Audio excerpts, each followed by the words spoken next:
Redemption of debenture. अभी हम लोग इशू किए, ठीक है। तो इशू के बाद आप सीखेंगे debenture redemption. Let us start. अब शुरू करो क्लासेस।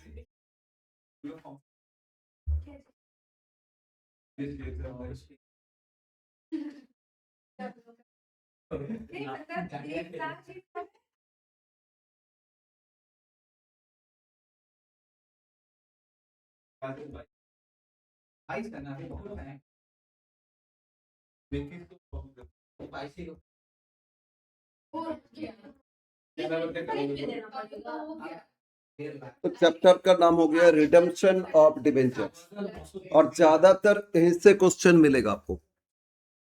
रिडम्पशन ऑफ डिबेंचर से ही क्वेश्चन ज्यादा मिलेगा।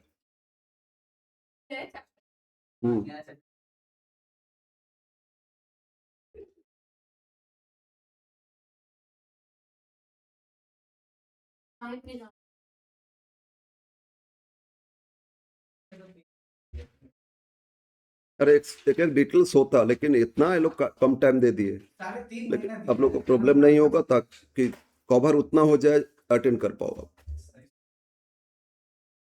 अभी इसको कंप्लीट करने दो।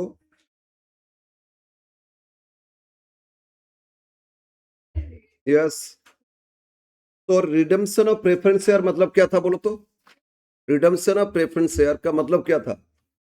रीपे करना है। सिमिलरली लोन लिए थे, अब लोन रीपे कर रहे हैं। तो repayment of debenture on due date, क्योंकि ड्यू डेट पहले से फिक्स कर देता ना कि इस दिन रीपे करेंगे। तो रिडम्पशन मतलब हो रहा है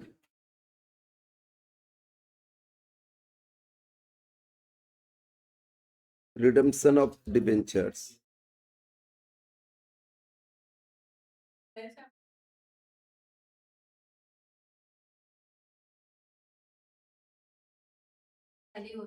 repayment of debentures,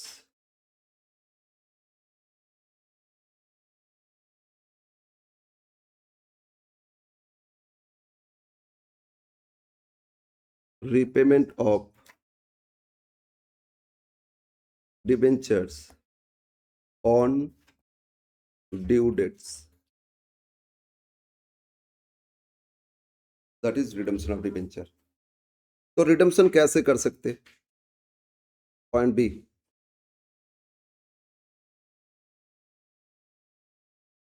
method of redemption.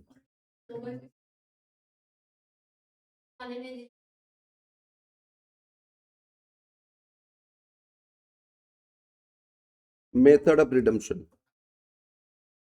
तो अब रिडम्पशन करेंगे तो उसमें क्या क्या मेथड्स है? वन,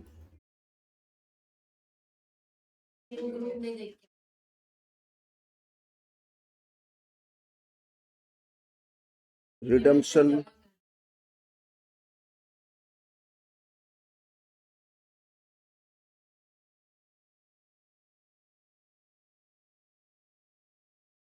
एट ए टाइम और annual drawings.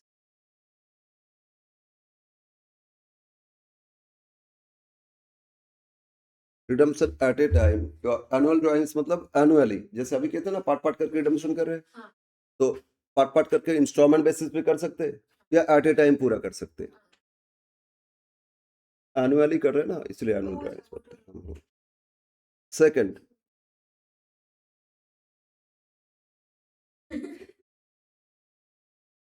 Redemption by conversion.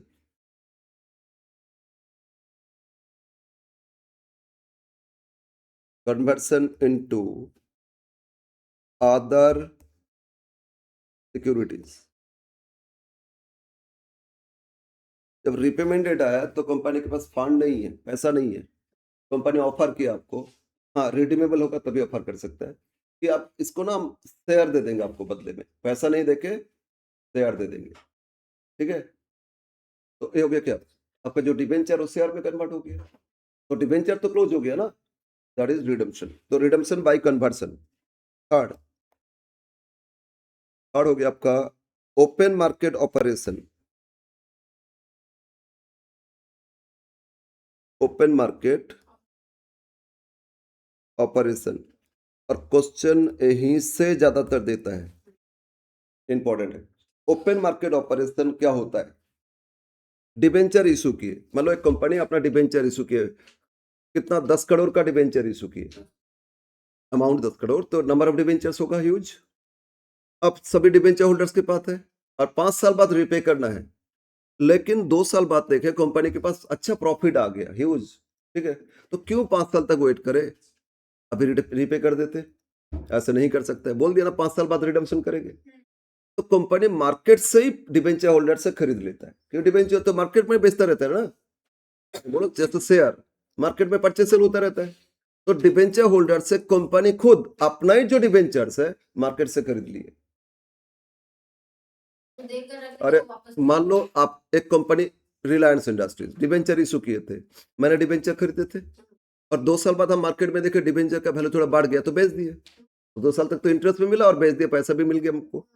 Reliance लेकिन रीपे नहीं किए, अब जिन्होंने खरीदे उनके नाम पे चला जाएगा, फिर वो भी उनको इंटरेस्ट मिलते जाएगा, फिर वो भी उनको भी लगा कर ठीक है चलो हम भी बेच देते, तो ऐसे परचेज सेल तो हम लोग करते रहते, ठीक है ना, तो परचेज सेल करते रहते, तो कंपनी अगर खुद खरीद ले अपना डिबेंचर, बस खरीद लिए और उसको खरीद करके जो डिबेंचर था उसको क्लोज कर दिया, लोन था ना उतना का लोन क्लोज कर दिए, तो हो गया ओपन मार्केट ऑपरेशन। मतलब क्या हो रहा है, कंपनी अपना डिबेंचर मार्केट से होल्डर से खरीद लेते, खरीदने के बाद जो डिबेंचर लायबिलिटी था उसको क्लोज कर देते, समझ में आया, that is open market operation. तो company purchase their own debenture, यहाँ एक लाइन लिख लो, ऊपर तो दोनों समझ में आ गया ना, तो the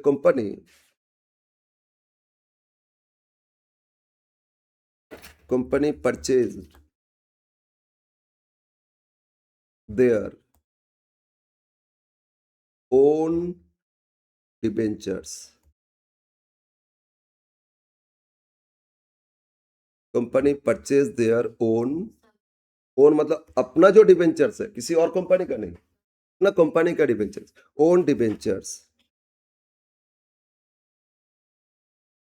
from market and cancelled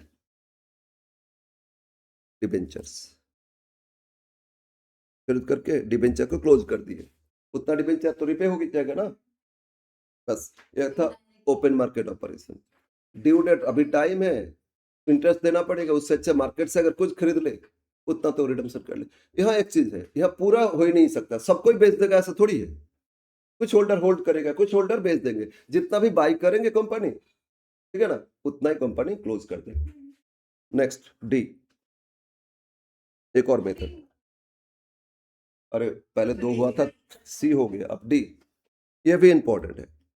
question generally ये 2 मेथड से देता है, सिंकिंग फंड मेथड,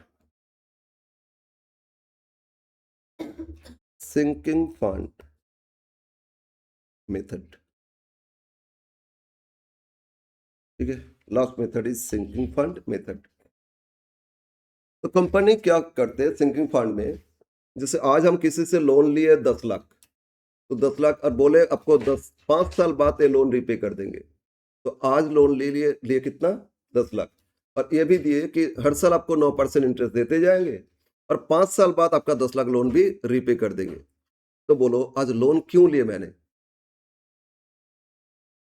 आज हम लोन 10 लाख क्यों लिए किसी से, जरूरत है पैसा का, अपना बिजनेस में जरूरत था, तो लोन लेके तो अब पैसा तो लगा दिया ना कहीं पे, कहीं ना कहीं पे लग गया मेरा, या एसेट्स खरीदे या गुड्स खरीदे, उससे परचेज सेल करके बिजनेस से प्रॉफिट कमा रहे हैं फिर, और उससे इंटरेस्ट भी देते जा रहे हैं, और जब 5 साल बाद वो रिपेमेंट डेट आएगा पे करना होगा, तो 5 साल बाद रिपेमेंट डेट के लिए पे करने के लिए 10 लाख तो चाहिए, उस टाइम 10 लाख कहाँ से आएगा, इसीलिए हर साल प्रॉफिट से अलग से कुछ फंड अलग से जमा करते जाएंगे। हम सोचे अगर 2,40,000 करके भी अगर जमा करे तो 5 साल में कितना आ जाएगा बोलो, अरे 2 लाख करके 5 साल में कितना होता है, 10 लाख, तो अच्छा 10 लाख लोन था ना, 10 लाख डिबेंचर था, तो हम सोचे 2 लाख नहीं, हम 1,80,000 करके जमा करते, 1,80,000 करके हर साल प्रॉफिट से फंड में अलग से जमा रखते, तो 1,80,000 करके 5 साल में कितना आ जाएगा, 9 लाख, और 1,80,000 फर्स्ट ईयर जमा किए थे उसको कहीं ना कहीं पे इन्वेस्ट कर देंगे, वहां से इंटरेस्ट भी मिलेगा, फिर सेकेंड ईयर उससे भी इंटरेस्ट मिलेगा, और तो सब मिला के देखा जाएगा मेरे पास 10 लाख आ गया, तो रिडम्पशन डेट में इजीली रिपे कर सकते हो। इसीलिए फंड क्रिएट किया जाता है। अगर इस तरह फंड क्रिएट कर रहे हैं उसको क्या बोलोगे? Sinking fund. तो हर साल प्रॉफिट से एक फंड में ट्रांसफर करेंगे, वो पैसा कहीं पे इन्वेस्ट कर देंगे, इन्वेस्ट करेंगे तो उससे भी इंटरेस्ट मिलेगा ना, एक्स्ट्रा हो जाएगा फंड। और जब रिडम्पशन डेट आएगा वो सारा जो इन्वेस्ट किए थे उससे पैसा उठा लेंगे और डिबेंचर रिपे कर देंगे। तो अगर रिपेमेंट में ना क्राइसिस हो ना प्रॉब्लम हो जाए, इसीलिए ये फंड किया जाता है। समझ में आया ना? तो ये हो गया सिंकिंग फंड मेथड। तो क्या करते हैं हम लोग? Each and every year company transfer a fixed amount from profit to fund and invested them, उसको इन्वेस्ट कर देता है। और वो भी इन्वेस्ट कहाँ करता है? जहां फिक्स्ड रिटर्न मिलता है, गवर्नमेंट बॉन्ड्स में जनरली। नहीं तो शेयर में इन्वेस्ट कर देंगे, हो सकता है उससे 3 गुना पैसा हो जाएगा, हो सकता है पूरा गया, तो रिपेमेंट डेट में नहीं पे करोगे ना। तो सिक्योर्ड जगह है वहीं पे इन्वेस्ट करते हैं इन लोगों ने। तो हर साल प्रॉफिट से फंड में कुछ लेके आएंगे, उसको इन्वेस्ट कर देंगे सिक्योरिटीज में, और फिर जब रिडम्पशन डेट आएगा वो सारा इन्वेस्टमेंट रियलाइज करके बेच के वो रिडम्पशन हो जाएगा। That is sinking fund method. बोलो समझ में आया? क्लियर है ना? तो देयर आर 5, सॉरी कितना मेथड हो गया? 4। एक हो गया एनुअली हम करते जा रहे हैं कुछ, है ना, और या एट ए टाइम पूरा रिपे कर दिए, 5 लाख रुपया लिए, 5 साल बाद 5 लाख रुपया पूरा पे कर दिए, हो गया एट ए टाइम रिपे कर दिए। या 5 लाख रुपया आज लिए, हर साल 1 लाख लग करके रिपे करते जा रहे हैं, एनुअल ड्राइंग्स हो गया, ठीक है ना। सेकेंड, कन्वर्ट कर दिए इसको किसमें? अरे डिबेंचर छोड़ के आधार सिक्योरिटीज में, शेयर या आपका प्रेफरेंस शेयर इस सब में। थर्ड, ओपन मार्केट, अपना ही डिबेंचर मार्केट से खरीद लिए, खरीद करके कैंसिल कर दिए। फोर्थ, रिडम्पशन डेट में तो रिडम्पशन करेंगे, लेकिन उसके लिए फंड क्रिएट किए, हर साल प्रॉफिट से फंड क्रिएट किए, उसको इन्वेस्ट करते जाएंगे, और जब रिडम्पशन डेट आएगा सारा इन्वेस्टमेंट बेच के हम रिपे कर देंगे। तो ये 4 कंसेप्ट है। क्लियर है? ओके, नाउ पॉइंट, अब एंट्रीज में आ जाएंगे। इसमें एक और है फंड। फंड मतलब रिडम्पशन में आ जाओ, redemption of preference share. 2 different source of fund बताए थे, क्या क्या था? फ्रेश इशू करो, नहीं तो फ्री रिजर्व यूज करो, था ना। यहाँ भी ऐसे फंड है। फिर तो यहाँ कौन सा फंड यूज कर सकते हैं? यहाँ बोलते हैं out of capital, out of profit, दो है। और थर्ड है दोनों मिक्स, मतलब कुछ पार्ट कैपिटल से कुछ प्रॉफिट से। ये सब कैपिटल प्रॉफिट मतलब, कैपिटल मतलब फ्रेश इशू करना, फ्रेश कुछ शेयर या डिबेंचर इशू कर दिए, न्यू न्यू डिबेंचर इशू कर दिए या न्यू शेयर इशू कर दिए, उससे जो पैसा है उससे रिडम्पशन कर सकते हैं, रिपे कर दिए। ये हो गया out of capital. Out of profit मतलब नहीं, कुछ फ्रेश इशू नहीं किए, अपना बिजनेस में तो प्रॉफिट आया ना, रिजर्व एंड सरप्लस, वहां से रिडम्पशन किए। ओके, और ये भी हो सकता है कुछ पार्ट कैपिटल से किए, कुछ पार्ट रिजर्व से किए, ठीक है ना। तो आउट ऑफ प्रॉफिट या आउट ऑफ कैपिटल या out of both profit and capital mix, ठीक है ना। तो ये था सोर्स ऑफ फंड इसमें। अब डायरेक्ट एंट्री में आएंगे। एंट्री देखो, अच्छा एंट्री से पहले कुछ कहानी है, सेबी कुछ गाइडलाइन देता है, ठीक है, वो सब कहानी तुम लोग का नहीं देखना है। कहानी बहुत कुछ है, कहानी बताते जाएंगे तो क्लास ये बढ़ते जाएगा। हम लोग डायरेक्ट क्वेश्चन में आएंगे। लिखो एंट्रीज फॉर रिडेम्पशन। अब नेक्स्ट पॉइंट लिखो, एंट्रीज फॉर रिडेम्पशन। ऐसे बहुत कहानी बोल दिया आज। Entries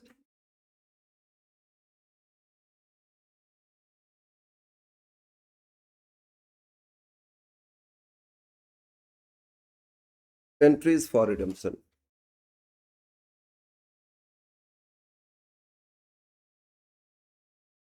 for redemption at a time और एनुअल ड्राइंग्स। फर्स्ट वाला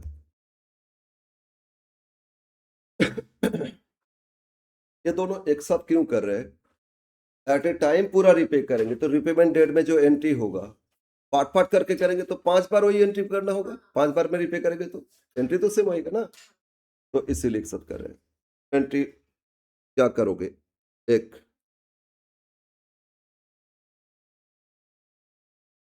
claim of debenture holder, claim of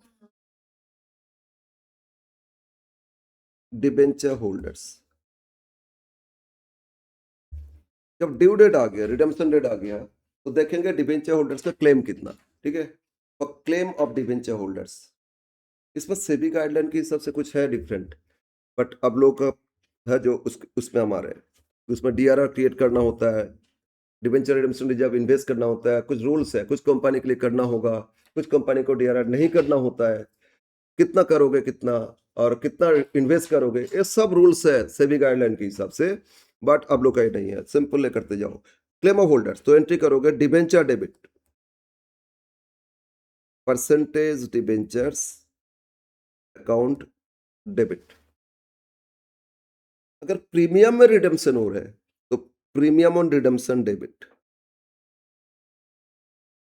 premium on redemption of debenture debit, debit to debenture holders.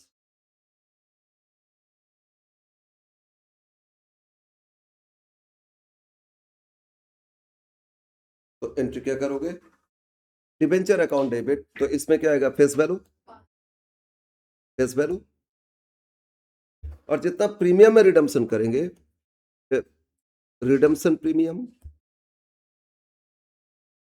Redemption premium और total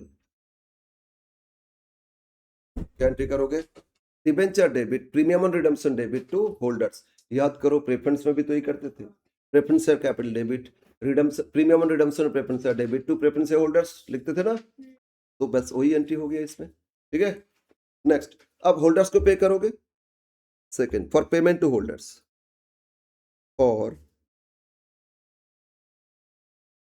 payment to debenture holders,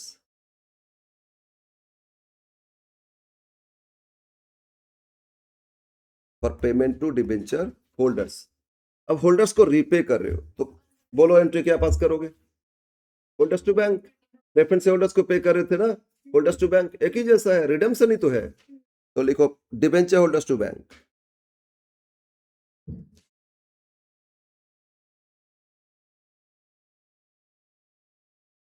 holders account debit to bank account, जो total वो pay कर दो, ठीक है। तो entry क्या हो गया, पहले डिबेंचर को क्लोज कर दिए और फिर बोलो फिर क्या किए, पेमेंट कर दिए। Next, third, for creation of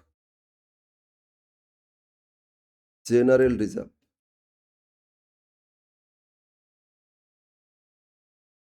लेकिन ये तभी करोगे if redeem out of reserve and surplus, out of profit, क्या बोले थे सोर्स में, बोलो तो आउट ऑफ कैपिटल बोले थे, अरे सोर्स क्या बोले थे, आउट ऑफ कैपिटल मतलब फ्रेश इशू करके, और आउट ऑफ प्रॉफिट बोले थे, रिजर्व एंड सरप्लस यूज करेंगे ना। तो अगर अगर हम लोग आउट ऑफ प्रॉफिट रिडम्पशन कर रहे हैं तभी ये रिजर्व क्रिएट करोगे, हाँ, ठीक है। और अगर आउट ऑफ कैपिटल है तो कुछ नहीं करना, ठीक है, ये एंट्री नहीं करोगे, आउट ऑफ प्रॉफिट है तभी करोगे, तो एंट्री करोगे PL debit to general reserve,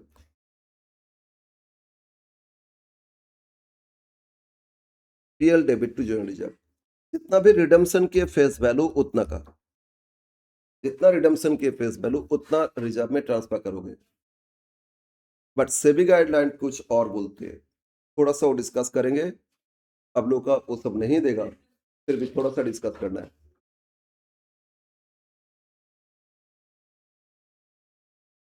SEBI guideline क्या बोलते हैं, थोड़ा सा आइडिया दे रहे हम। रिडम्पशन एनुअल ड्रॉइंग्स हो गया ना, या lump sum on time redemption, now SEBI guideline की हिसाब से हम टाइमलाइन एक बार ड्रॉ करते। इस दिन मैंने इशू किए थे, मान लो 1/4/24 इशू लेके आए थे, कंपनी इशू लेके आए से कंपनी टोटल 20,000 डिबेंचर इशू किए, ₹100 ईच, तो 20,000 इंटू 100 कितना होता है? 20 लाख। इस दिन को इशू लेके आए 20 लाख। अब कंपनी बोल रहे हैं इसको रिडम्पशन ऐसे करेंगे, हर साल 5 लाख का करके रिडम्पशन करते जाएंगे। कितना करके? हर साल 5 लाख करके रिडम्पशन करेंगे। लेकिन रिडम्पशन शुरू किया जाएगा मान लो 30 जून 2025 एंड ऑनवर्ड्स। कब से रिडम्पशन शुरू हो जाएगा? 5 लाख करके रिडम्पशन के क्या बात है?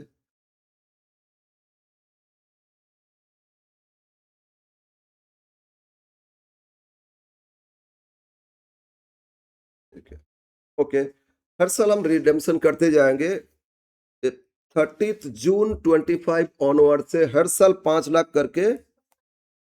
तो नेक्स्ट ईयर फिर 5 लाख, फिर नेक्स्ट ईयर 5 लाख, और नेक्स्ट ईयर 5 लाख। बोलो 4 साल में रिपे हो जाएगा ना 20 लाख? नो। सेबी गाइडलाइन क्या बोलते हैं? सेबी गाइडलाइन बोल रहे हैं जब फास्ट रिपेमेंट डेट आया, फास्ट रिपेमेंट डेट है ना, उससे पहले जो 31 मार्च था, फास्ट रिपेमेंट डेट बोलो क्या है? 30 जून। तो उससे पहले 31 मार्च 25 आया था ना। तो इस दिन को, ये लास्ट 31 मार्च जो आया था, उस दिन को एटलीस्ट, उस दिन कितना ना, एटलीस्ट इसमें 10% ऑफ डिबेंचर्स, टोटल डिबेंचर कितना का था बोलो तो 20 लाख, उसका 10% transfer to DRR, debenture redemption reserve, एक रिजर्व में रखना होगा। क्या करना है? फास्ट रिडम्पशन डेट से पहले जो 31 मार्च आएगा, उस दिन तक हमको कम से कम 10% of debentures transfer to DRR, debenture redemption reserve. Capital में था ना, कैपिटल रिडम्पशन रिजर्व, तो इसमें डीआरआर में ट्रांसफर करना होगा। लेकिन कितना ट्रांसफर करना है? कम से कम 10% ट्रांसफर करना है। कहां ट्रांसफर करना है? डिबेंचर रिडम्पशन रिजर्व में। बोलो समझ में आया?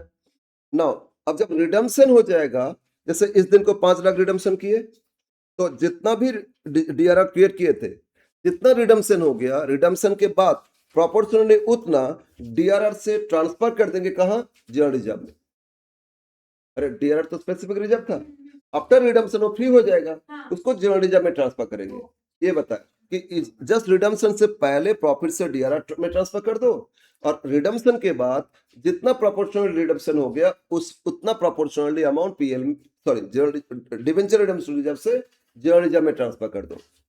तो पहले पीएल से लेके आए, फिर क्लोज करके जनरल रिजर्व में चला गया। तो यहाँ क्या हो रहा है? पहले पीएल से लेके आएंगे, फिर पीएल से जनरल रिजर्व, तो ultimately PL to general reserve कर लिए, है ना। तो डीआरआर नहीं करके एंट्री पास कर लिए। बट यहाँ 10% क्राइटेरिया जो था यहाँ नहीं है, पूरा डिबेंचर जितना रिडम्पशन किए उतना जनरल रिजर्व में ट्रांसफर कर देंगे।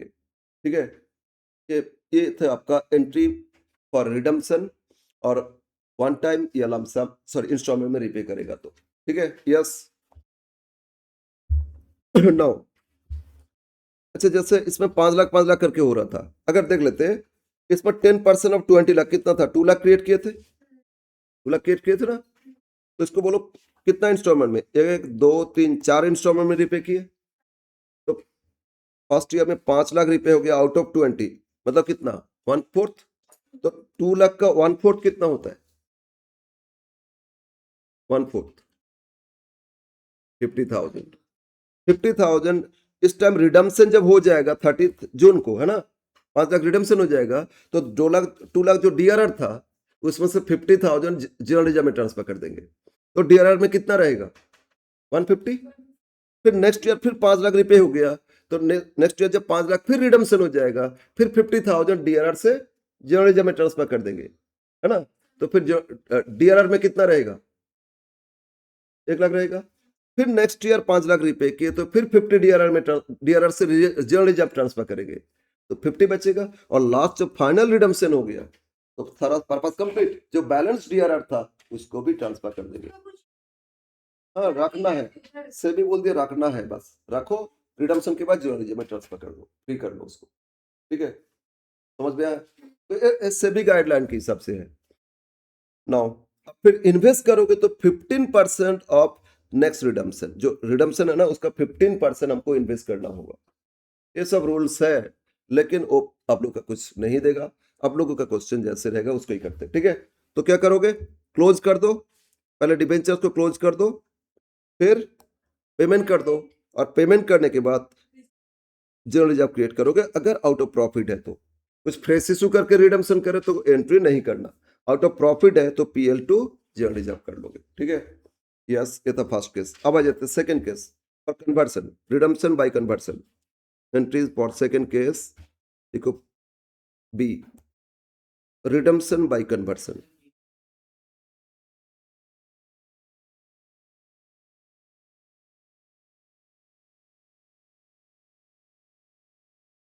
फर्स्ट था रिडम्पशन ऑन एनुअल ड्राइंग्स था। अब जो मेथड 2 लिखे थे ना, method 2, method 2 conversion to other securities, okay. अरे मेथड 4 मेथड लिखे थे ना, ये method 2, redemption to by conversion to other securities, इसको किसी और सिक्योरिटी में कन्वर्ट कर देना। तो एंट्री, फर्स्ट एंट्री, और यहाँ आ जाओ, ये जो फर्स्ट एंट्री है ना एज इट इज करोगे। ये जो क्लेम का एंट्री किए थे, वो तो एंट्री क्या किए थे, debenture debit premium redemption to holders, ये एंट्री एज इट इज करेंगे। अब होल्डर्स को देने के टाइम पैसा नहीं देके कुछ और दे रहे हैं ना, बस वही हो जाएगा जी। एक ही जैसा एंट्री है, पहले तो क्लोज कर दो एंट्री एज इट इज। अब होल्डर्स को देंगे तो डिबेंचर होल्डर्स टू शेयर दिया, टू शेयर कैपिटल लिख लेंगे, हो गया आपका एक ही जैसा ना। ना आप, अरे शेयर इशू करे, पैसा तो नहीं दिए ना, तो फिर और क्रिएट नहीं करोगे। ओके, तो आ जाओ एंट्री लिखो, पहले क्लेम लिखो, for debenture holder claim, for claim of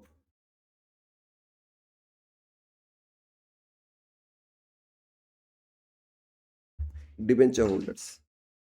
तो बोलो एंट्री क्या लिखोगे, debenture debit, debentures account debit.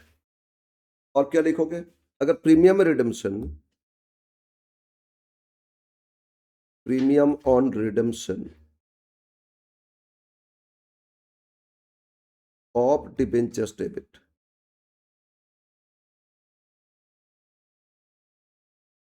To, तो क्या लिखोगे,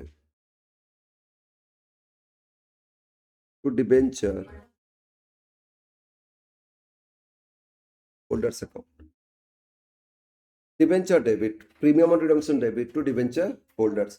तो ये जो फर्स्ट एंट्री एनुअल ड्राइंग्स में किए थे वही एंट्री इसमें पास करोगे, ठीक है। नाउ तो डिबेंचर में बोलो क्या लिखोगे, फेस वैल्यू, इसमें प्रीमियम ऑन रिडम्पशन, और ये टोटल, ठीक है ना, ये टोटल हो जाएगा। नाउ सेकेंड एंट्री, अब कन्वर्ट करेंगे, इनको डिबेंचर होल्डर्स को पैसा नहीं देके क्या करे कंपनी, शेयर्स या अदर सिक्योरिटीज दे रहे हैं ना, प्रेफरेंस शेयर भी दे सकते हैं, इक्विटी भी दे सकते हैं, जो भी दे रहे हैं वो एंट्री कर लोगे। और other securities issued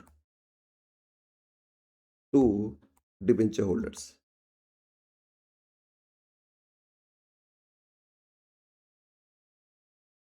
other securities issued to debenture holders, ठीक है। बोलो, तो डिबेंचर होल्डर्स को क्रेडिट किए थे, डेबिट कर लो, debenture holders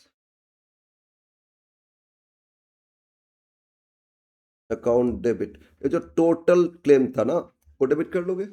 to, to new securities account, अगर इक्विटी शेयर दिए तो टू इक्विटी शेयर कैपिटल लिखोगे, है ना। प्रेफरेंस दिए तो प्रेफरेंस शेयर कैपिटल लिखोगे, इसलिए न्यू सिक्योरिटी लिखे। अब उसको प्रीमियम में इशू किए तो सिक्योरिटीज प्रीमियम अकाउंट, जो न्यू सिक्योरिटी इशू की है अगर प्रीमियम में इशू करेंगे तो प्रीमियम भी क्रेडिट हो जाएगा, ठीक है। ओके, टोटल तो डेबिट कर दिए, इसमें फेस वैल्यू FB और इसमें premium on issue, premium on ये जो न्यू सिक्योरिटी शेयर दिए, शेयर को प्रीमियम में इशू किए, तो ये एंट्री कर लोगे। बस ये था रिडम्पशन बाय कन्वर्शन। समझ में आया? तो पहले एनुअल ड्राइंग्स था और क्या हो गया आपका, बोलो बोलो क्या हो गया, कन्वर्सन हो गया। बट ओपन मार्केट से, ओपन मार्केट का अभी नहीं, अभी नहीं, पहले इसको सीख ले, इससे करे क्वेश्चन, फिर हम लोग ओपन मार्केट करेंगे। ओपन मार्केट थोड़ा लेंदी है। नहीं नहीं, इसका एक क्वेश्चन करें, ओपन मार्केट आज नहीं करेंगे। ओपन मार्केट लेंदी है, फिर आपका सिंकिंग फंड भी लेंदी है। क्वेश्चन में आते हैं, अच्छा रिडम्पशन चैप्टर में आना पड़ेगा, underwriting chapter, redemption, redemption of preference share, इसके बाद बाईबैक होगा,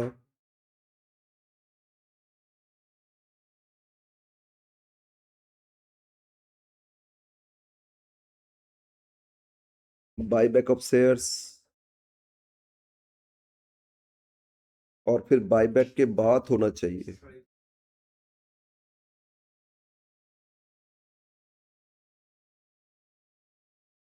यस रिडम्पशन ऑफ डिवेंचर।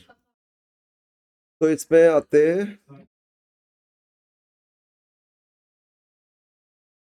कितना सारे एंट्री है देखो, yes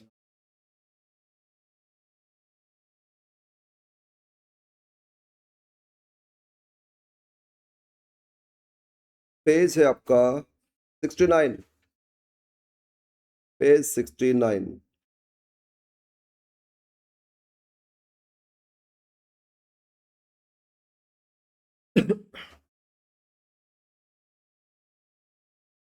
first question, question 1, page 69, question 1।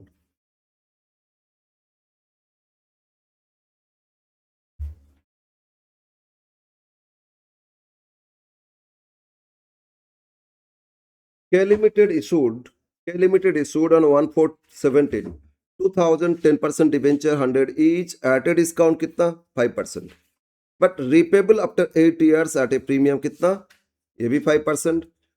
कब रिपे किया जाएगा, 31 मार्च 25, 2017 में इशू किए, 25 में रिपे किया जाएगा।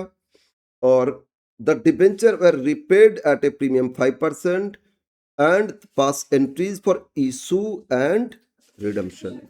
मतलब सिर्फ देखो रिडम्पशन सिर्फ नहीं, साथ में इशू भी करना है, इशू का भी एंट्री करोगे, फिर बाद में रिडम्पशन का भी एंट्री करोगे। लेकिन ये 17 से लेके 25 इतना सारे ईयर्स, हर साल तो इंटरेस्ट पे कर रहे हैं ना। हाँ 10 में कर, इसमें इतना इंटरेस्ट का तो एंट्री नहीं पूछा ना, अब सिर्फ इशू और रिडम्पशन का पूछा गया। तो अगर बोलता इशू से लेके रिडम्पशन तक सारा एंट्री पास करो, pass entries from issue to redemption, तो each and every interest date, interest का एंट्री, ईयर एंड में पीएल में ट्रांसफर सब कुछ करते। लेकिन यहाँ बोल रहे हैं फॉर इशू एंड रिडम्पशन, सिर्फ इशू का करोगे और रिडम्पशन का करोगे, ठीक है ना। तो इसलिए बोलते सिर्फ रिडम्पशन अकेले नहीं सीख सकते हो, इशू तो कम से कम कुछ सीखना पड़ेगा, और देता है ज्यादा रिडम्पशन से ही क्वेश्चंस। ओके यस, तो स्टार्ट करते हैं क्वेश्चन 1। अच्छा क्या कन्वर्ट किया अदर सिक्योरिटीज में, नहीं। मार्केट ओपन मार्केट से खरीदे, नहीं। सिंकिंग फंड किए नहीं, तो फर्स्ट हो गया ना बाय एनुअल ड्राइंग्स या लम्स एट ए टाइम ही तो रिपे कर रहे हैं। तो एंट्री क्वेश्चन 1, इशू का भी करेंगे फिर रिडम्पशन का भी। Question 1, in the book shop, in the book shop company का नाम क्या था, के लिमिटेड, के limited journal entries. Okay, in the books of के लिमिटेड जर्नल एंट्रीज। बोलो कौन सा डेट में इशू लेके आए थे,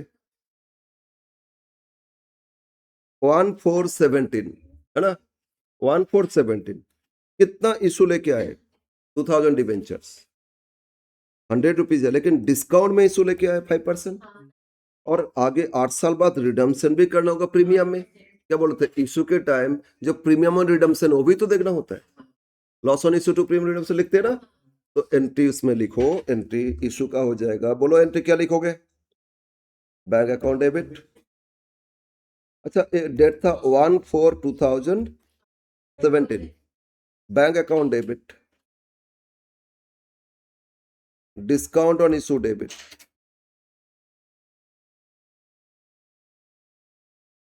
discount of issue of debenture debit, फिर loss on issue of debenture debit, premium redemption है ना, loss on issue of debenture debit. Even आप कुछ बुक में ये दोनों एक साथ दिखा देते, अरे डिस्काउंट वो भी तो लॉस है ना, अभी वो भी लॉस है, तो दोनों को एक साथ लॉस ऑन इशू भी लिख सकते हो, नो प्रॉब्लम। पर आप लोग सेग्रीगेट कर रहे हो तो समझ में आ जाएगा, वो डिस्काउंट का था और ये रिडम्पशन में प्रीमियम का था। टू, कितना परसेंट डिवेंचर्स था? क्वेश्चन देख के बोलो। It was 10% debenture, to 10% debentures account और टू प्रीमियम ऑन रिडम्पशन, है ना, to premium on redemption of debenture account. Entry क्या पास की है? Bank debit, discount debit, loss on issue debit, to debenture, to premium on redemption. Okay, हम लोग issue में किए थे एंट्री, तो बोलो बैंक डेबिट कितना करोगे? हमने डिबेंचर इशू 2000, है ना, अरे नहीं, 100 रुपीज फेस वैल्यू, डिस्काउंट 5%, तो 95 करके इशू प्राइस, तो 2000 इंटू 95 टू बैंक में डेबिट करो, यहाँ लिखो 2000 इंटू 95, 1,90,000, और डिस्काउंट कितना था? 2000 इंटू 5, 10,000। अब आगे प्रीमियम भी तो 5% में दे रहे हैं, 5% दे रहे हैं ना, रिडम्पशन एट ए प्रीमियम कितना? क्वेश्चन देखो, ये बोला था रिडीमेबल आफ्टर 8 इयर्स, वो भी तो 5% है, तो 100 पे 5%, वो भी तो 5 है, तो लॉस ऑन इशू कितना करोगे? 2000 इंटू 5, ये आपका premium redemption 10,000, but face value कितना था? 2000 इंटू 100, तो डिबेंचर क्रेडिट करोगे 2 लाख, और ये 2000 प्रीमियम रिडम्पशन 5 था, 10,000, तो 2,10,000, उधर भी देखो 2,10,000 हो गया। तो ये था इशू का एंट्री, हम लोग इशू में सीखे थे ऐसा एंट्री, ठीक है ना, यस। अब रिडम्पशन डेट में, डायरेक्ट रिडम्पशन में डेट में जाओ, बीच में ईयर एंड में लॉस राइट अप करना, इंटरेस्ट पे करना, कुछ नहीं बोला आपसे, है ना, पूछा क्या? नहीं, तो अब डायरेक्ट रिडम्पशन डेट में आ जाओ। रिडम्पशन डेट क्या दिए? इसको रिडम्पशन करना है 31 मार्च 25 को रिडम्पशन करना है ना, बोलो कब रिडम्पशन करना है? मार्च 25,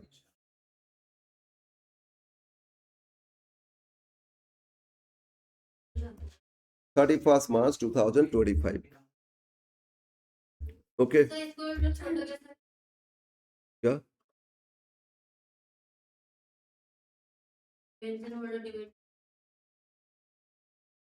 नहीं, इसमें ड्यू डेट में दिखाओगे, अगर पेमेंट डिफरेंट डेट में होता है ना, सबको एक ही दिन में थोड़ी पे करते हैं, आज आपका नाम पे चेक इशू की, कल किसी के नाम पे, तो क्लोज करोगे ड्यू डेट में पूरा होल्डर्स में, होल्डर्स को पेमेंट आगे दिखाओगे, ठीक है।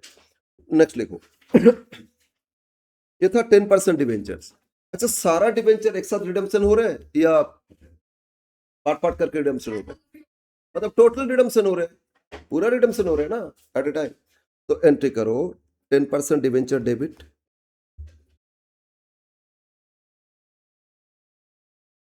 10% debenture account debit, premium on redemption of debenture debit,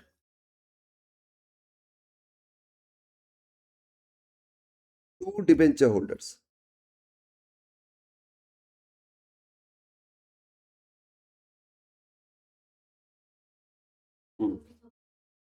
debenture debit, premium on redemption debit to holders, total 2000 debenture repay करना है, फेस वैल्यू क्या था? 100, 2 लाख,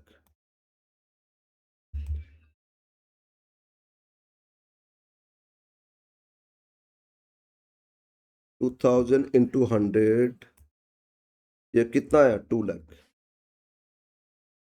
और प्रीमियम था 2000 इंटू 5 कितना 10,000 तो होल्डर्स को कितना पे करेंगे 2000 इंटू 105 रिडम्पशन प्राइस क्या 105 तो 2 लाख 10,000 ओके अब पे कर दो होल्डर्स टू बैंक पे करोगे ना तो पेमेंट लिखो डिबेंचर होल्डर्स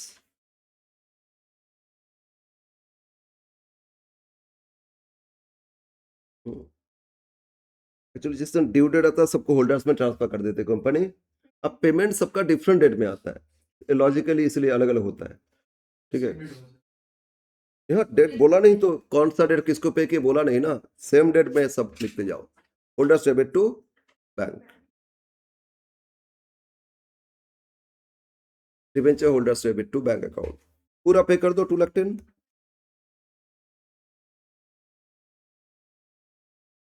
क्या इसमें आउट ऑफ कैपिटल रिडम्पशन किए या आउट ऑफ प्रॉफिट किए अरे कैपिटल मतलब क्या बोलते कुछ फ्रेश इशू लेके आ रहा है कुछ लेके आया क्या रिडम्पशन के टाइम कुछ फ्रेश इशू लेके आया क्या नहीं आउट ऑफ प्रॉफिट हो गया अरे फ्रेश इशू से करेंगे तो आउट ऑफ कैपिटल बोले थे और अदरवाइज क्या होगा आउट ऑफ प्रॉफिट ठीक है ना तो ऑब्वियस बात है कुछ फ्रेश इशू करके तो रिडम्पशन नहीं कर रहे जो इशू लेके आए थे उसी को तो रीपे कर रहे ना तो आउट ऑफ प्रॉफिट होने से क्या करेंगे पीएल से जर्नलिज्म में ट्रांसफर करेंगे बट सेबी के सब तो डीआरआर होता था लेकिन वो सब नहीं देख रहे हैं तो एंट्री करो same day P L debit to journalism बोलो कितना का डिबेंचर फेस वैल्यू रिडम्पशन किया 2 लाख तो 2 लाख ट्रांसफर ठीक है तो आउट ऑफ प्रॉफिट है तो एंट्री करोगे अगर बोल देता रिडम्पशन रेट आ गया 25 में इससे पहले 1 महीना पहले कंपनी कुछ शेयर इशू किए और उसके बाद रिडम्पशन कर दिए तो फिर आउट ऑफ कैपिटल हो जाएगा तो इस केस में जर्नलिज्म क्रिएट नहीं करना ओके तो ये था अब प्रीमियम देखो इशू के टाइम क्लोज क्रेडिट किए थे ना फंड प्रोविजन किए थे ना बोलो इशू के टाइम प्रोविजन किए थे या नहीं क्रेडिट हो गया था अब वही तो डेबिट हो गया अपने आप सेटअप हो गया वो सेटअप नहीं करना है इसीलिए इशू के टाइम प्रोविजन किया जाता है इसीलिए उसको अलग से सेटअप नहीं करते ठीक है बट हाँ बाई चांस वो इशू के टाइम नहीं किए थे तो फिर उसको सेटअप करेंगे यस आगे बढ़ते कन्वर्सन का एक क्वेश्चन और करेंगे question conversion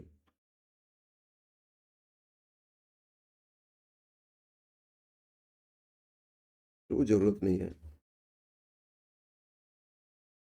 question 3 question number 3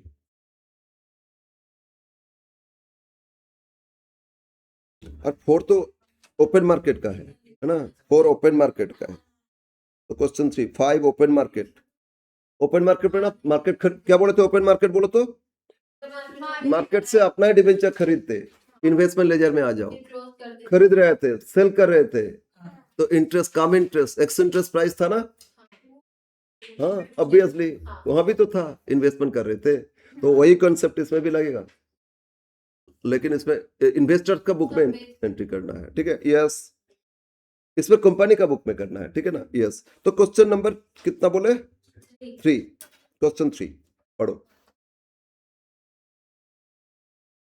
On 1624, Zinc Limited made a public issue 20,000 12% debenture convertible 100 each है ना और कैसे इशू लेके आए थे at par now the allotment was made on 17 सबको शेयर अलॉट कर दिए the entire face value 100 each debenture would be converted into 5 10% preference share 10 each at a premium 10 per share ये सारा डिबेंचर को कन्वर्ट कर दिए ना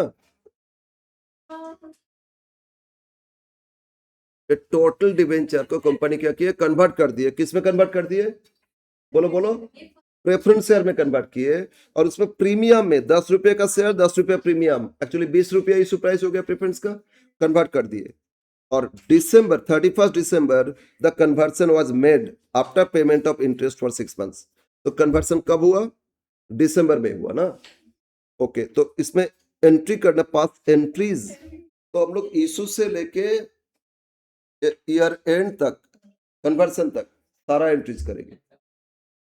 इशू से लेके रिडम्पशन कन्वर्सन तक सारा एंट्री पास करेंगे, ठीक है। Yes, let us start. Question 2 in the books of zinc limited journal entries. Question 3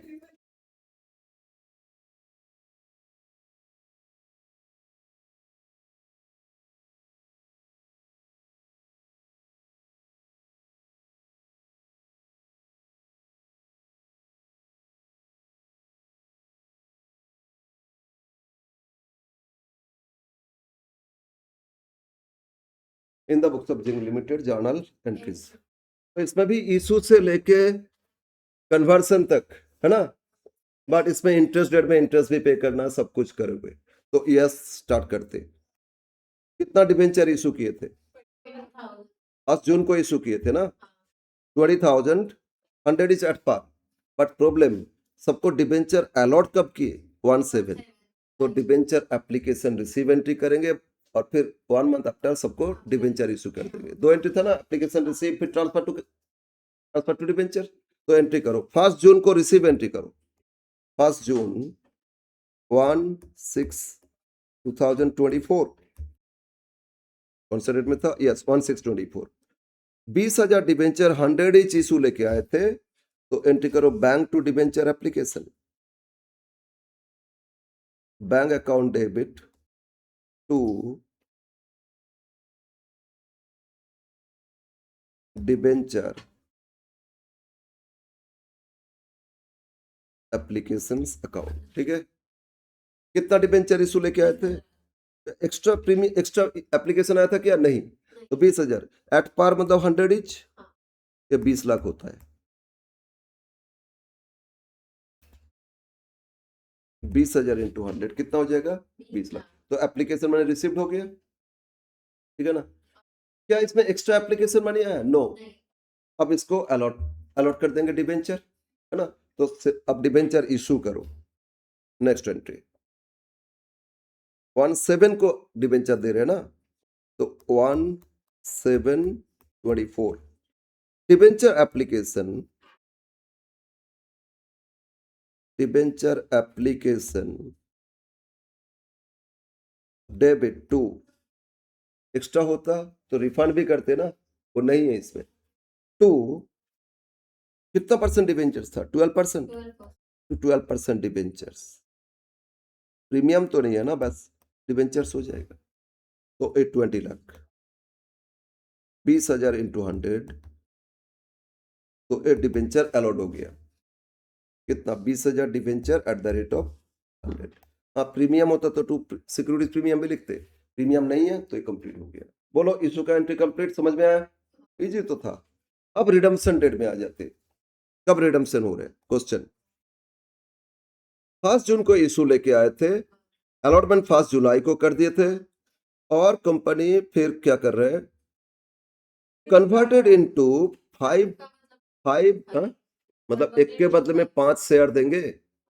एक डिबेंचर है तो आपको 5 शेयर देंगे, ठीक है। आपके पास एक डिबेंचर है कंपनी का, तो आपको कंपनी कितना देंगे? 5 शेयर दे देंगे, ठीक है। और 10% प्रेफरेंस शेयर, लेकिन फेस वैल्यू कितना है? 10, और प्रीमियम कितना? 10। तो बोलो तो ये प्रेफरेंस इशू क्या प्राइस में हो रहे हैं? 20 रुपीज करके प्रेफरेंस आपको इशू किया जाएगा, ठीक है ना। और अब ये कब किया जा रहा है? 31 दिसंबर को किया जा रहा है। बोलो, on 31 December conversion was made, है ना। अरे 1/6 को इशू लेके 1/7 सबको डिबेंचर दिए, और at the end of year December company क्या किए?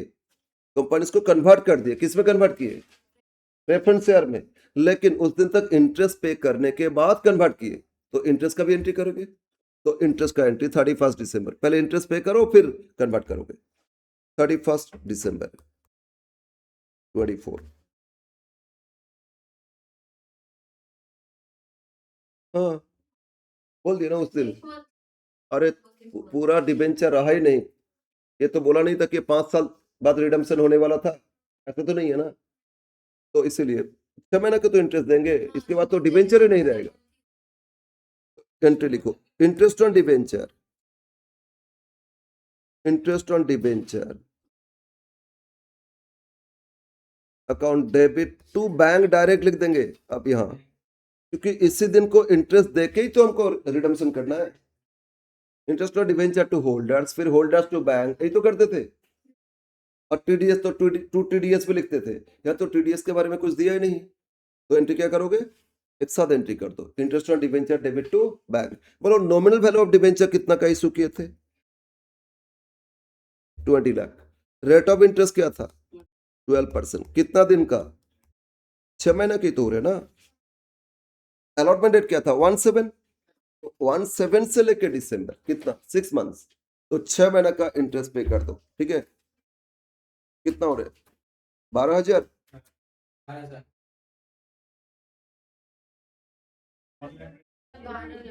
1,20,000, 1,20,000, 12 लाख पे, सॉरी 20 लाख पे है ना, 20 लाख पे 12%, 2,40,000 होता है, हाफ ईयर हो गया आपका, तो 1,20,000, तो इंटरेस्ट पे कर दिए। अब इसी दिन में रीपे करने के बाद तुरंत क्या किए, कन्वर्ट कर दिए, किस पे कन्वर्ट कर दिए, प्रेफरेंस में कन्वर्ट कर दिए, तो सेम डे आप कन्वर्सन एंट्री करेंगे। एंट्री लिखो, 12% डिबेंचर्स डेबिट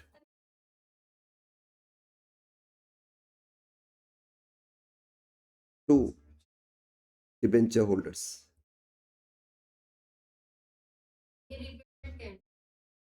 हाँ, क्लेम और क्लेम के बाद payment. 12% debenture to debenture holders. तो बोलो डिबेंचर कितना था, 20 लाख।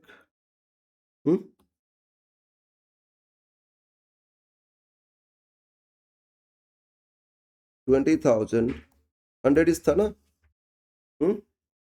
अब उनको होल्डर्स को आप देते हैं same day, debenture holders debit,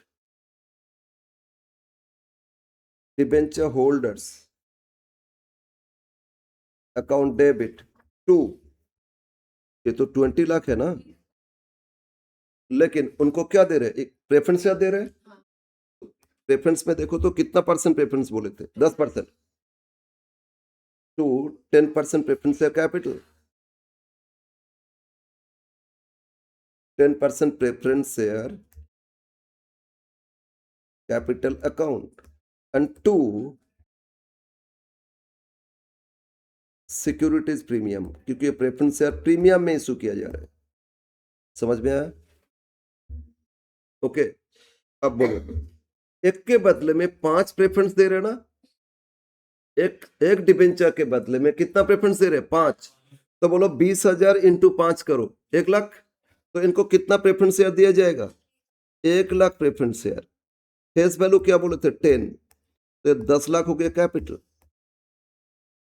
ठीक है ना। और 1 लाख प्रेफरेंस शेयर और प्रीमियम भी 10 रुपया बोले थे ना, 10 रुपीज बोले थे, तो 10 लाख का प्रीमियम हो गया। ये जो 20 लाख, उनको एक्चुअली कैपिटल जो दिए वो एक लाख शेयर इंटू 10, कितना, 10 लाख का शेयर दिए और 10 लाख का प्रीमियम, दोनों मिला के देखो 20 लाख हो गया ना। तो ये हो गया रिडम्पशन ऑफ डिबेंचर। इंटरेस्ट तो सिर्फ इश्यू एंड रिडम्पशन का एंट्री, तो इंटरेस्ट का नहीं करते, इसमें तो बोल दिया आफ्टर पेमेंट ऑफ इंटरेस्ट उनको रिडम्पशन किए, इंटरेस्ट भी तो पेमेंट का एंट्री करोगे ना, एंड पास एंट्रीज, ये हो गया आपका। समझ में आया, क्या जर्नलिज्म में ट्रांसफर करोगे, नहीं, कन्वर्ट हो गया, पेमेंट थोड़ी कर रहे हैं, तो इसमें कोई और एंट्री नहीं पास करना है। आया समझ में, तो ये था आपका रिडम्पशन का 2 स्टेज सीखे, एक तो कन्वर्सन और एक एट ए टाइम या एनुअल ड्राइंग्स। नेक्स्ट सीखेंगे जो मोस्ट इंपॉर्टेंट है, क्योंकि वहीं से क्वेश्चन देता है ज्यादा, बाकी जो 2 पार्ट है open market and sinking fund, वो 2 सीखेंगे। तो आज रखते हैं नेक्स्ट अकाउंट क्लास में इसका बाकी 2 पार्ट सीखेंगे।